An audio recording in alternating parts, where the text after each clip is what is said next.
नमस्कार दोस्तों, NCERT audio books प्रस्तुत करते हैं कक्षा 6 की राजनीति विज्ञान की पाठ्य पुस्तक सामाजिक एवं राजनीतिक जीवन का चौथा अध्याय, लोकतांत्रिक सरकार के मुख्य तत्व। हमारे इस ऑडियो बुक की सफलता इस बात पर निर्भर करती है कि आप अपने आप को कल्पनाशील गतिविधियों और सवालों की मदद से सीखने और सीखने के दौरान अपने अनुभवों पर विचार करने का कितना अवसर देते हैं। तो आइए अब शुरू करते हैं। चौथा अध्याय, लोकतांत्रिक सरकार के मुख्य तत्व। इस पाठ में आप लोकतांत्रिक सरकार के कामों को प्रभावित करने वाली कुछ मुख्य बातों के बारे में पढ़ेंगे। इनमें लोगों की भागीदारी, समस्याओं का समाधान, समानता एवं न्याय के विचार शामिल हैं। ये सभी लोकतांत्रिक व्यवस्था को सफल बनाते हैं। अगर लोकतांत्रिक व्यवस्था न हो तो क्या होता होगा? आइए इसे जानने के लिए दक्षिण अफ्रीका में रहने वाली माया की कहानी पढ़ें। दक्षिण अफ्रीका एक ऐसा देश है जहाँ कई प्रजातियों के लोग रहते हैं। श्वेत या गोरे, अश्वेत या काले, और जिनकी त्वचा का रंग सांवला है, जैसे भारतीय। जोहान्सबर्ग में रहने वाली 11 वर्ष की दक्षिण अफ्रीकी लड़की माया नायडू एक दिन बक्सों की सफाई करने में अपनी मां की मदद कर रही थी। उसे एक रजिस्टर, जिसे स्क्रैप बुक भी कहते हैं, मिला जो अखबार की कतरनों और तस्वीरों से भरा हुआ था। उसमें एक 15 साल के स्कूल जाने वाले लड़के की बहुत सारी तस्वीरें थीं। माया ने जब उस लड़के के बारे में अपनी मां से पूछा तो उसे पता चला कि उसका नाम था हेक्टर पीटरसन। उसको पुलिस ने गोली मार दी थी। माया को बड़ा झटका लगा। उसने पूछा क्यों? माया की मां ने समझाया कि दक्षिण अफ्रीका पहले रंगभेद कानून से शासित था। रंगभेद का मतलब है त्वचा या चमड़ी के रंग के आधार पर भेदभाव करना। दक्षिण अफ्रीका की प्रजातियां इसी आधार पर अलग अलग समूहों में बंटी हुई थी। वहां के कानून के मुताबिक श्वेत, अश्वेत, भारतीय एवं अन्य प्रजातियों को एक दूसरे से संबंध बनाने की इजाजत नहीं थी। विभिन्न प्रजातियों के लोग न तो एक दूसरे के आसपास रह सकते थे और न ही आम सुविधाओं का इस्तेमाल कर सकते थे। माया को अपने कानों पर विश्वास नहीं हो रहा था। रंगभेद कानून के तहत जिस तरह का जीवन था, उसके बारे में बताते हुए माया की मां की आवाज में बड़ा गुस्सा था। उन्होंने बताया कि श्वेत और अश्वेत लोगों के अस्पताल अलग होते थे और अस्पताल की गाड़ियां भी। श्वेत लोगों के लिए जो अस्पताल की गाड़ियां थीं वे जरूरत के सामानों से सुसज्जित होती थीं, जबकि अश्वेत लोगों के लिए जो गाड़ियां थीं उनमें सुविधाएं उपलब्ध नहीं थीं। उनके लिए रेल एवं बसें अलग होती थीं। यहाँ तक कि श्वेत और अश्वेत लोगों के लिए बस स्टैंड भी अलग होते थे। अश्वेत लोगों को वोट देने की इजाजत नहीं थी। देश की सबसे अच्छी जमीन श्वेत लोगों के लिए आरक्षित थी और अश्वेत लोगों को खेती के लिए सबसे घटिया जमीन मिलती थी। इससे पता चलता है कि अश्वेत लोगों एवं भारतीयों को श्वेत लोगों के बराबर नहीं माना जाता था। उनके साथ भेदभाव किया जाता था। दक्षिणी पश्चिमी हिस्से में एक शहर था सोवेटो, जहां सिर्फ अश्वेत लोग ही रहते थे। हेक्टर पीटरसन वहीं रहता था। वहां के श्वेत लोग अफ्रीकांस भाषा बोलते थे। हेक्टर और स्कूल के अन्य विद्यार्थियों पर इस भाषा को सीखने के लिए जोर डाला जा रहा था, जबकि वे अपनी भाषा जुलू सीखना चाहते थे।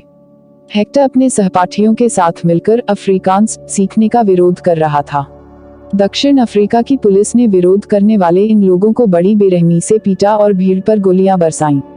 उनमें से एक गोली हेक्टर को लगी और वह मारा गया। यह 16 जून 1976 की घटना है। अफ्रीकी राष्ट्रीय कांग्रेस और उनके जाने माने नेता नेल्सन मंडेला ने रंगभेद के खिलाफ बहुत लंबे समय तक संघर्ष किया। अंततः 1994 में उन्हें सफलता मिली और दक्षिण अफ्रीका एक लोकतांत्रिक देश बना। तब से सभी प्रजातियों के लोगों को बराबर माना जाने लगा। अश्वेत लोग किस किस तरह से भेदभाव का सामना कर रहे थे, इसकी सूची बनाएं। 1, 2, 3, 4, 5। हेक्टर और उसके साथी किस बात के खिलाफ संघर्ष कर रहे थे? क्या सभी लोगों के साथ बराबरी का व्यवहार होना जरूरी है? क्यों? आइए अब समझने की कोशिश करते हैं कि सरकार के लोकतांत्रिक होने का हमारे लिए क्या मतलब है। भागीदारी। हमारे यहाँ नियमित रूप से चुनाव क्यों होते हैं? आपने पिछले पाठ में पढ़ा ही है कि लोकतंत्र में लोग निर्णय लेते हैं। चुनाव में वोट देकर वे अपने प्रतिनिधि चुनते हैं। ये प्रतिनिधि ही लोगों की तरफ से निर्णय लेते हैं। यह मानकर चला जाता है कि प्रतिनिधि निर्णय लेते वक्त लोगों की जरूरतों और मांगों को ध्यान में रखेंगे। सभी सरकारों को एक निश्चित समय के लिए चुना जाता है। भारत में यह अवधि 5 वर्ष की है। एक बार चुने जाने के बाद सरकार 5 वर्ष तक सत्ता में रहती है। सरकार का फिर से सत्ता में बने रहना तभी संभव है जब लोग उसे बार बार चुनें। चुनाव का समय लोगों के लिए वह घड़ी है जब वे लोकतंत्र में अपनी ताकत को महसूस करते हैं। इस तरह से नियमित चुनाव होने से लोगों का सरकार पर नियंत्रण बना रहता है। भागीदारी के अन्य तरीके। चुनाव 5 वर्ष में एक बार होते हैं। वोट देने के अलावा लोकतांत्रिक सरकार के निर्णयों और नीतियों में लोगों के भाग लेने के और भी कई तरीके हैं। लोग सरकार के कार्यों में रुचि लेकर और उसकी आलोचना करके भी अपनी भागीदारी निभाते हैं। अगस्त 2005 में जब एक खास सरकार ने बिजली का किराया बढ़ा दिया था तो लोगों ने अपना विरोध बहुत ही तीखे रूप में व्यक्त किया। लोगों ने जुलूस निकाले और हस्ताक्षर अभियान चलाए। सरकार ने अपने निर्णय के बचाव में तर्क दिए, लोगों को समझाने की कोशिश की, लेकिन अंततः उसे लोगों की मांग माननी पड़ी और बिजली के बढ़ाए गए दामों को घटाना पड़ा। सरकार को अपना निर्णय बदलना पड़ा क्योंकि वह आम जनता के प्रति जिम्मेदार है। ऐसे कई तरीके हैं जिनके द्वारा लोग अपनी राय व्यक्त कर सकते हैं और सरकार को यह समझा सकते हैं कि उसे क्या कार्रवाई करनी चाहिए। इन तरीकों में धरने, जुलूस, हड़ताल, हस्ताक्षर अभियान आदि शामिल हैं। इनके जरिए जो बातें गलत हैं और न्यायसंगत नहीं हैं, उन्हें सामने लाया जाता है। अखबार, पत्रिकाएं एवं टेलीविजन भी जनता से जुड़े मुद्दों और सरकार की जिम्मेदारियों पर चर्चा करने में महत्वपूर्ण भूमिका निभाते हैं। जहां यह सच है कि लोकतंत्र लोगों को भागीदारी का मौका देता है, वहीं यह भी सच है कि सभी वर्ग के लोगों को यह मौका नहीं मिल पाता। लोगों के लिए भागीदारी का एक अन्य तरीका यह भी है कि वे आंदोलन करें जो सरकार और उसके काम करने के तौर तरीके को चुनौती दे। दलितों, आदिवासियों, अल्पसंख्यकों, महिलाओं एवं अन्य लोगों की भागीदारी अक्सर इन आंदोलनों के जरिए ही हो पाती है। अगर देश के लोग सजग हैं और इस बारे में रुचि लेते हैं कि देश कैसे चलाया जाता है, तो उस देश की सरकार का लोकतांत्रिक स्वरूप और भी मजबूत होता है। अगली बार अगर हमें शहर, कस्बे या गांव की गली से कोई जुलूस गुजरते हुए दिखे तो हम एक क्षण रुककर पता करेंगे कि जुलूस किस लिए निकाला गया है, उसमें भाग लेने वाले लोग कौन हैं और वे किस मुद्दे पर प्रदर्शन कर रहे हैं। इससे हमें यह समझने में मदद मिलेगी कि हमारी सरकार कैसे काम करती है। विवादों का समाधान। आपने माया की कहानी में पढ़ा कि कैसे विवादों या समस्याओं के समाधान के लिए कई बार हिंसा का प्रयोग किया जाता है।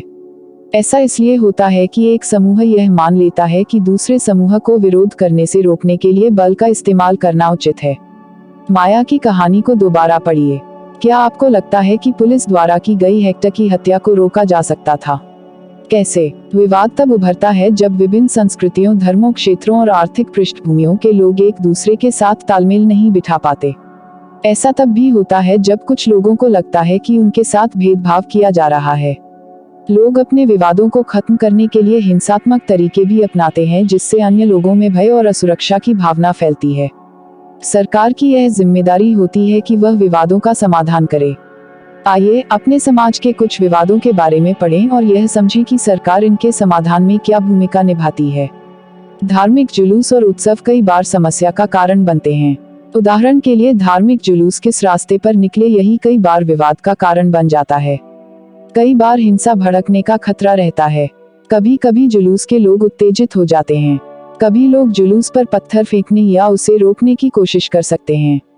सरकार, खासकर पुलिस, ऐसे मौकों पर बहुत ही महत्वपूर्ण भूमिका निभाती है।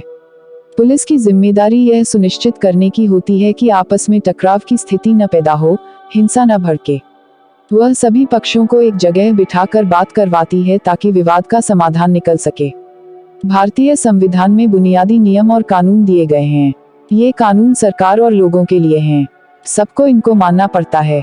विवादों का समाधान इन्हीं कानूनों के आधार पर होता है। नदियां भी कई बार विवाद का कारण बन जाती हैं। कुछ नदियां एक से अधिक राज्यों से होकर बहती हैं। जिन राज्यों से नदी गुजरती है उनके बीच में नदी के पानी का बंटवारा विवाद का कारण बन जाता है। उदाहरण के लिए, आपने कर्नाटक और तमिलनाडु के बीच कावेरी नदी के पानी को लेकर चल रहे विवाद के बारे में सुना होगा। कर्नाटक के कृष्णाराजासागर बांध में भरा हुआ पानी कई जिलों में सिंचाई के काम आता है। इस पानी से बेंगलुरु शहर की जरूरतें भी पूरी होती हैं। तमिलनाडु के मेटूर बांध में भरे हुए इसी नदी के पानी से राज्य के डेल्टा क्षेत्र में सिंचाई होती है। दोनों बांध एक ही नदी पर बने हुए हैं। कर्नाटक का कृष्णाराजासागर बांध कावेरी नदी के ऊपरी छोर पर है और तमिलनाडु का मेटूर बांध नदी के निचले छोर पर। मेटूर बांध में पानी तभी भरा जा सकता है जब कृष्णाराजासागर बांध से पानी छोड़ा जाए। दोनों राज्यों को अपने लोगों की जरूरत के लिए भरपूर पानी चाहिए, जो कि नहीं मिल पाता। इससे विवाद उत्पन्न होता है। तब राष्ट्रीय सरकार को कदम उठाना पड़ता है ताकि दोनों राज्यों के लिए पानी का सही बंटवारा हो पाए। समानता एवं न्याय। लोकतांत्रिक सरकार के मुख्य विचारों में से एक है उसका न्याय एवं समानता के प्रति वचनबद्ध होना। न्याय एवं समानता को एक दूसरे से अलग नहीं किया जा सकता। माया की कहानी में सरकार ने क्या इस विचार का समर्थन किया था कि सभी लोग बराबर हैं? डॉक्टर अम्बेडकर की कहानी में क्या अस्पृश्यता के व्यवहार से समानता के विचार को ठेस पहुंची? अस्पृश्यता यानी छुआछूत की प्रथा पर अब कानून द्वारा रोक लगा दी गई है। लंबे समय तक दलित लोगों को शिक्षा, स्वास्थ्य एवं यातायात की सुविधाओं से वंचित रखा गया। पहले हालत यह थी कि उन्हें सार्वजनिक मंदिरों में घुसने तक नहीं दिया जाता था। डॉक्टर अंबेडकर, जिनके बारे में आपने पहले पढ़ा, और कई अन्य लोगों ने जोर देकर कहा कि यह प्रथा अमानवीय है। न्याय तभी प्राप्त हो सकता है जब सब लोगों के साथ बराबरी का व्यवहार हो। सरकार भी समानता और न्याय की जरूरत को पहचानती है और उन समूहों के लिए विशेष प्रावधान करती है जो समाज में अब भी बराबर नहीं माने जा रहे। जैसे हमारे समाज में यह आम प्रवृत्ति है कि लोग लड़कों की देखभाल लड़की से ज्यादा करते हैं। इसका मतलब है कि समाज लड़कियों को उतना महत्व नहीं देता जितना लड़कों को देता है। यह धारणा गलत एवं अन्यायपूर्ण है। इसे दूर करने के लिए सरकार ने कुछ कदम उठाए हैं। सरकार ने कुछ विशेष प्रावधान किए हैं जिससे लड़कियां अपने साथ होने वाले अन्याय से छुटकारा पा सकेंगी। उदाहरण स्वरूप, सरकारी स्कूल और कॉलेजों में लड़कियों की फीस खत्म या कम करने का प्रावधान किया गया है। आपके अनुसार फीस घटा देने से लड़कियों को स्कूल जाने में कैसे मदद मिलेगी? क्या आपने किसी के साथ कोई भेदभाव होते देखा है? उदाहरण देकर बताइए कि इस स्थिति में आपने उसकी क्या मदद की। क्या अन्य लोग भी आपसे सहमत थे? जो लोग भेदभाव कर रहे थे उन्हें आपने कैसे समझाया? अभ्यास। पहला सवाल, आज दक्षिण अफ्रीका में माया का जीवन कैसा होगा? दूसरा सवाल, किन विभिन्न तरीकों से लोग सरकार की प्रक्रियाओं में भाग लेते हैं? तीसरा सवाल, विभिन्न विवादों और मुद्दों को सुलझाने के लिए सरकार की जरूरत क्यों होती है?